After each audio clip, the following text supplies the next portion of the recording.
ओम श्री गणेशाय नमः। अंजनानंदनं वीरं जानकी शोकनाशनं कपीशमक्षहंतारं वंदे लंका भयंकरम। नमस्कार। श्री नारायणेश्वर वेद वेदांत संस्थान एवं ज्योतिष परामर्श केंद्र में आप सभी दर्शकों का स्वागत है। मैं आपके समक्ष पंडित नारायण दत्त अवस्थी। पिछले वीडियोस में हमने अयोध्या में श्री रामलला की प्राण प्रतिष्ठा के संबंध में थोड़ा भगवान श्री राम जी के चरित्र का वर्णन किया था। उसी को थोड़ा सा आगे बढ़ाते हुए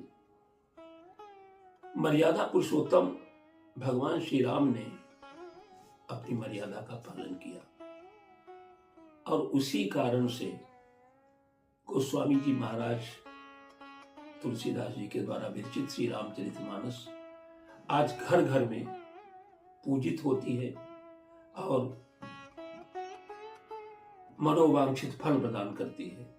हम सभी राम भक्तगण सुंदरकांड का हनुमान जी की प्रसन्नता के लिए या श्री रामचरितमानस का अखंड पाठ करते हैं और अपनी मनोकामनाओं की पूर्ति करते हैं। ऐसी वंदनीय पूजनीय हुई श्री राम कथा। आज उसी संबंध में थोड़ा सा उनके विषय के ऊपर मित्र तो मित्र की बड़ाई करता है, जिसकी बड़ाई शत्रु भी करे वो वास्तव में पूजित होना चाहिए और वही पूजित होता है। और भगवान श्री राम जी के लिए लिखा बैरी राम बड़ाई करें। ऐसा कोई नहीं है, शत्रु भी जिनकी प्रशंसा करते हैं ऐसे है मर्यादा पुरुषोत्तम भगवान श्री राम। आप किसी भी प्रसंग में देख लीजिए, प्रभु से जिसकी जब आमने सामने का युद्ध हुआ, जैसे खरदूषण का युद्ध हुआ, खरदूषण ने उनको धमकाया, भगवान की सुंदरता पर वो भी मोहित हुए। खरदूषण का वचन है कि सुर नर असुर जिते हम केते, देखे हते जिते हम केते, हम भरी जन्म सुनो मम भाई, देखी नहीं रसी सुंदरता। सुंदरता भगवान की। और भी सब राक्षसों से युद्ध होता है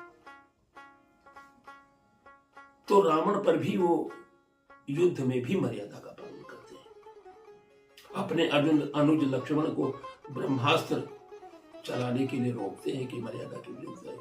यद्यपि मेघनाथ उनके विरुद्ध सारे बाणों का प्रयोग करता है, ब्रह्मास्त्र, वैष्णवास्त्र, रुद्रास्त्र, अन्यास्त्र सबका प्रयोग करता है, लेकिन वो मर्यादा से विरत और विचलित नहीं होते, न उससे विरत होते हैं, मर्यादा अनुसार ही युद्ध करते हैं। शत्रु को भी मारने के लिए भगवान ने मर्यादा का पालन किया। ऐसे हमारे प्रभु श्री राम अपने मित्रों को उपकार करते हुए, जिन्होंने सहायता की थी भगवान की, सारे देवतागण स्तुति करते हैं भगवान की जब रावण पर विजय हो जाती है। रावण वध के पश्चात भगवान ब्रह्मा, भगवान शंकर, देवराज इंद्र, तो इंद्र को बड़ाई देने के लिए भगवान कहते हैं कि ये जो हमारे कपि और भालू युद्ध करते हुए मार दिए गए हैं, इन पर अमृत की वर्षा करके इनको जियाओ, यही मैं आपसे चाहता हूं। तो गोस्वामी जी ने वहां पर लिखा है, संकेत किया है कि भगवान प्रभु तो तीनों लोकों को क्षण मात्र में जीवन दान दे सकते हैं। प्रभु सक त्रिभुवन तीनों लोकों को जीवित कर सकते हैं, जीवित करने की क्षमता रखते हैं। केवल सक ही दीन भाई, प्रभु सक त्रिभुवन मारी जियाई, तीनों लोगों को मार भी सकते हैं क्षण मात्र में और जीवित भी कर सकते हैं, लेकिन केवल सक ही दीन भाई। देवता के पास अमृत रहता है, वो अपने को देवता नहीं सिद्ध करते, वो तो अपने को दशरथ पुत्र राम कहते हैं। जहां भी उनसे पूछा गया वही उन्होंने कहा, यही तो उनकी मर्यादा है। प्रभु शक्ति भुवन मारी जियाई, केवल शक्र ही दीन ही बढ़ाई। देवराज के पास अमृत रहता है, देवताओं के पास तो कहा तुम अमृत की वर्षा करो। अमृत की वर्षा कराई और फिर भालू कब जीवित हुए। शंका भी न रहे इसलिए गोस्वामी जी ने स्पष्ट कर दिया, सुधा वृष्टि भई दुह दल ऊपर, जिए भालू कपि नहीं रजनीचर। राक्षस नहीं जीवित हुए। कहा क्यों?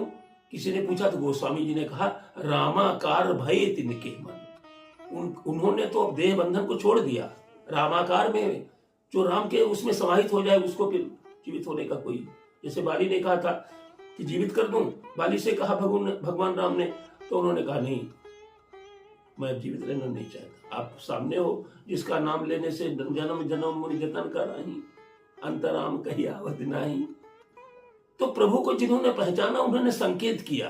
भगवान राम ने कभी नहीं कहा कि मैं ईश्वर हूं, ये उनकी मर्यादा थी। तो उन्होंने अपने भक्तों के लिए जो है अमृत बरसाया, उनको जीवित कराया, जीवित हो गए और फिर यथा योग्य सबको विदा किया है। जो नहीं गए हैं, प्रभु के अति प्रेमी रहे हैं, उनको पुष्पक विमान पर बिठाया है कि आओ तुम भी हमारे साथ चलो। इस प्रकार से ये प्रभु का ये प्रसंग थोड़ा सा हमने रखा। जय श्री राम, जय श्री कृष्ण, जय बजरंग।